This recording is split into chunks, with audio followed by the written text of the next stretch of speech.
Pas tous, bien-aimés frères et sœurs. Mamadi Doumbouya se met sur la même longueur d'onde qu'Oligui Nguema, c'est-à-dire des généraux à la disposition d'Emmanuel Macron, des généraux en carton, des généraux chiffons, des généraux torchons. Oui, nous savons que Mamadi Doumbouya a tout fait, a beaucoup fait pour que le Mali puisse s'en sortir. Ça, nous ne pouvons pas l'oublier. Mais qu'est-ce qu'il a fait pour le peuple guinéen? Question. Répondez-moi. Il a fait quoi pour la Guinée? Et qu'est-ce qui est important pour la Guinée? Est-ce que ce qui est important pour la Guinée, c'est accueillir les bases militaires françaises en Guinée pour contrôler le Mali, pour dominer le Mali? Mais à partir du moment où ils vont prendre le Sahel, si les Français réussissent, ce qui n'arrivera pas, hein, je vous le dis déjà, mais à supposer qu'ils réussissent, vous croyez qu'ils vont faire quoi? Mais ils vont s'attaquer aussi à la Guinée. Ils vont aussi prendre la Guinée. Ils vont aussi coloniser la Guinée. Vous croyez qu'ils vont dire, bon, la Guinée, maintenant, on vous met au même rang des pays développés, au même rang des pays européens? Et il faut être stupide pour penser à de telles choses. Mamadou Doumbouya s'est mis dans le même sillage qu'Oligui Nguema. Vous savez, Oligui Nguema a fait la même chose. Le peuple lui demande de sortir du CFA et de faire partie à la base militaire française. Lui, la semaine qui suit, c'est lui qui organise la rencontre avec la population, qui demande à la population de faire une mini-conférence nationale. Et les conclusions sont claires. Le peuple dit, nous ne voulons plus voir les Français ici. Nous ne voulons plus le CFA. Que fait Mamadi plutôt Oligui Nguema? Il va en France. Il va présenter les doléances de son peuple. Il va dire, voici ce que demande le peuple. Alors, qu'est-ce que vous me dites? Les Français, qu'est-ce qu'ils vont dire? Mais asseyez-vous sur ces conclusions. Ou brûlez ça, ces conclusions. Nous sommes au Gabon chez nous. Et puis, on reprend les mêmes et on recommence. Le pillage. On va dire qu'il a nationalisé une petite entreprise de pétrole. Et puis quoi? Vous pouvez nationaliser toutes les entreprises. À partir du moment où le pays n'a pas de souveraineté, c'est zéro, c'est rien. Et oui, les gars, vous faites tout ce que vous voulez. Quand un pays a une économie qui est dirigée, une armée qui est occupée, ce n'est pas un pays. Donc, c'est exactement ce que fait Doumbouya. Doumbouya est allé prendre l'armée française pour venir installer des bases militaires. Aujourd'hui, ce sont des Français qui gèrent l'armée guinéenne. Le grand patron de l'armée guinéenne, c'est un général français à la retraite, qu'on est allé réveiller dans son lit de mort. Et oui, il faut venir gérer l'armée.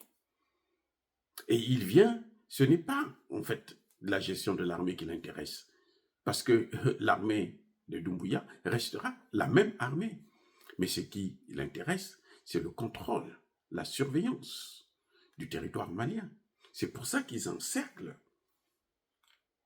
le Mali, le Burkina et le Niger, parce qu'ils veulent déstabiliser ces pays.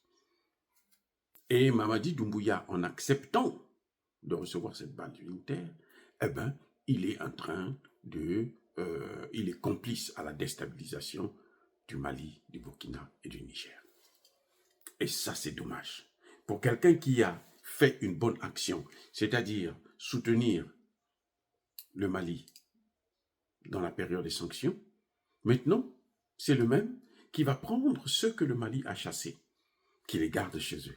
Les ennemis du Mali, il les garde chez lui. C'est horrible. C'est horrible. Donc, vous voyez, ce genre de chefs d'État, ce genre de généraux qui ont fait des coups d'État juste pour servir les intérêts de la France-Afrique, juste pour se soumettre à un type minable comme Emmanuel Macron, pour moi, ce sont des généraux en carton. Ce sont des généraux au pied d'argile. Et vous voyez que ces généraux, malheureusement, avaient été soutenus par la population. Nous tous, nous sommes tombés dans le piège. On les a soutenus parce que nous estimions qu'ils avaient compris le message. Mamadi Doumbouya est d'ailleurs un menteur. Il a fait croire qu'il avait obtenu un master en France alors qu'il n'a jamais fait un illettré. Un gros illettré. Un bandit, un usurpateur de titres. Oui. Donc, on ne peut pas continuer comme ça. L'Afrique a besoin maintenant des Africains un peu plus sérieux. Des Africains différents de ces généraux en carton. Des Africains différents de ces présidents comme on le voit avec Tshisekedi, qui est en train de tergiverser, qui est en train d'humilier l'armée congolaise. Tshisekedi est en train de nous montrer que l'armée congolaise ne vaut absolument rien, puisqu'elle n'est pas capable de venir à bout d'un petit pays comme le Rwanda. C'est ça que Tshisekedi est en train de nous donner comme image. Mais ça ne peut pas continuer comme ça. Il faut que ça s'arrête. Eh oui, les amis, nous pensons que l'Afrique mérite mieux. Mon message à ces bourreaux sans vergogne est que les populations africaines ont compris le jeu et les enjeux de la politique internationale. Ces jeunesses africaines, illettrées et intellectuelles, ont compris que les intérêts de l'Afrique sont en train de se jouer en ce net moment, notamment dans la région du Sahel, et qu'il faut les soutenir. Et toute puissance qui va mener une politique qui gêne les intérêts, l'avancement, l'évolution de l'AES, qu'il sache qu'il sera d'abord l'ennemi de son propre peuple, mais aussi l'ennemi de l'Afrique, de la jeunesse africaine. Dire cela, c'est inciter à la haine ou à la violence. Non, il y a bas, colère, V, il y a mal élevé. Encore une fois de plus, bien-aimés frères et sœurs, je persiste et je signe. Soyez bénis, abondamment bénis par le Dieu des Kémites et par nos ancêtres angélisés. Mais que tous ceux qui persécutent le continent africain, le pillent et le déstabilisent, qu'ils soient noirs, blancs, chinois, arabes, juifs, indiens, qui qu'ils soient punis, maudits, foudroyés, neutralisés, écrasés, effacés par le Dieu des Kémites et par nos ancêtres angélisés. Vive l'Afrique éternelle, je le dis et j'assume.